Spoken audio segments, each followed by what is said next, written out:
Hey, what's up, guys? So we are continuing in our house values series this week, and we're going to just kind of be moving down through again. Remember, I'm going to say this just about every time.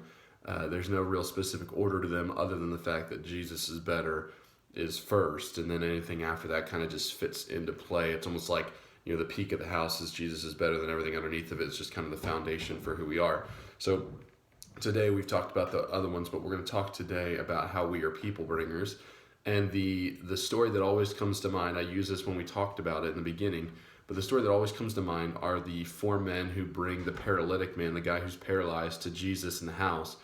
There's no way to get him in, and so they bring him and they tear open the roof and they lower this man through the roof so that Jesus can heal him. Now, in the Bible, it talks about how he was carried by four men. It doesn't say they were friends. So I always say they're friends just because you figure, you're not just going to randomly pick up a paralytic and just like carry him and drop him through the roof, right? Like, I mean, there's got to be some sort of relationship there.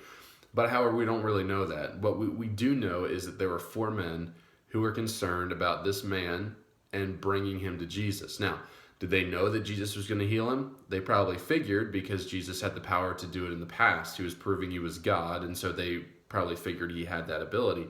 But did they know he was going to? Well, no. What did they still do? They still brought the man Jesus.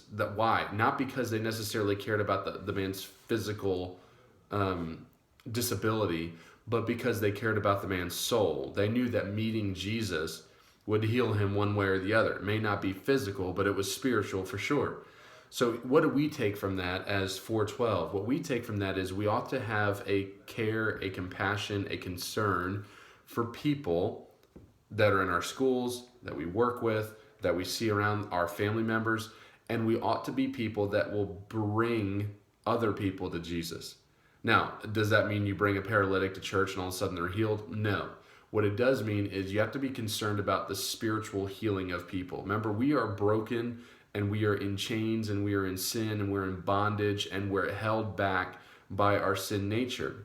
But in coming to Jesus, there is freedom from that. The song, He's a Chain Breaker, because Jesus removes those things and allows us to live in true freedom in following Him. So we need to be concerned about people experiencing freedom and experiencing what life is like with Jesus Christ.